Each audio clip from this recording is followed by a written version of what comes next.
Hey, schön, dass du da bist bei diesem Video. Mein Name ist Heidi und ich möchte dir ein paar Gründe nennen, warum es sich auf jeden Fall lohnt, den Jakobsweg zu laufen.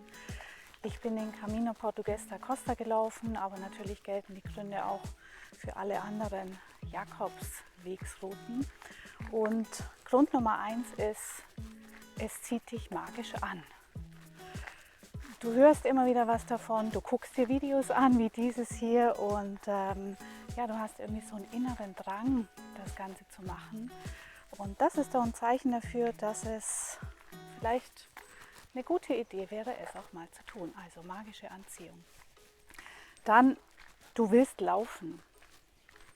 Du hast Bock zu laufen. Man kann den Jakobsweg auch mit dem Fahrrad machen oder mit dem Pferd. Kannst du auch tun.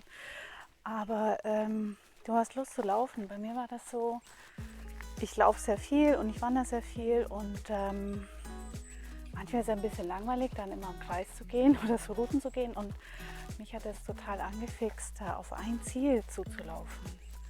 Das hat mir total gut gefallen.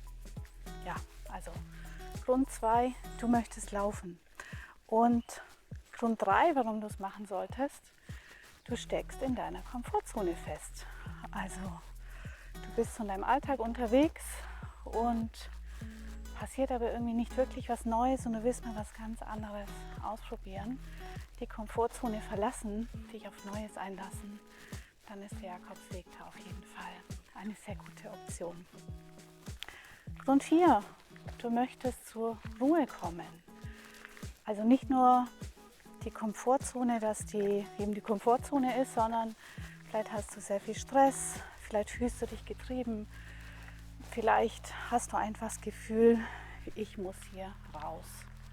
Und es gibt ja auch das Buch von Harpe Kerkeling, ich bin einmal weg. Genau das drückt der Jakobsweg eigentlich auch aus. Ich bin einmal weg und vielleicht nicht erreichbar.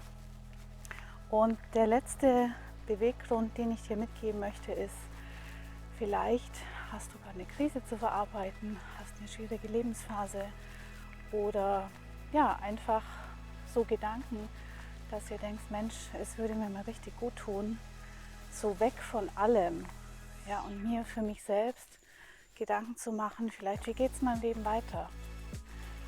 Als ich auf dem Jakobsweg war, habe ich viele Leute getroffen, die genau das gemacht haben, wobei es so ist, wenn du eine längere Route läufst, meine ging ja 2 Wochen, aber wenn du jetzt eine längere Route läufst, die dann durch ganz Spanien durchgeht, da findet man eher auch Menschen, die wirklich lange laufen und die eine Lebenskrise zu verarbeiten haben. Und dann ist es natürlich umso eindrücklicher, wenn du länger unterwegs bist. Also insofern, schau mal, ob diese Gründe dir Bock machen. Tu es einfach. Und was du auch gerne tun kannst, ist, abonniere meinen Kanal, gib mir ein Like.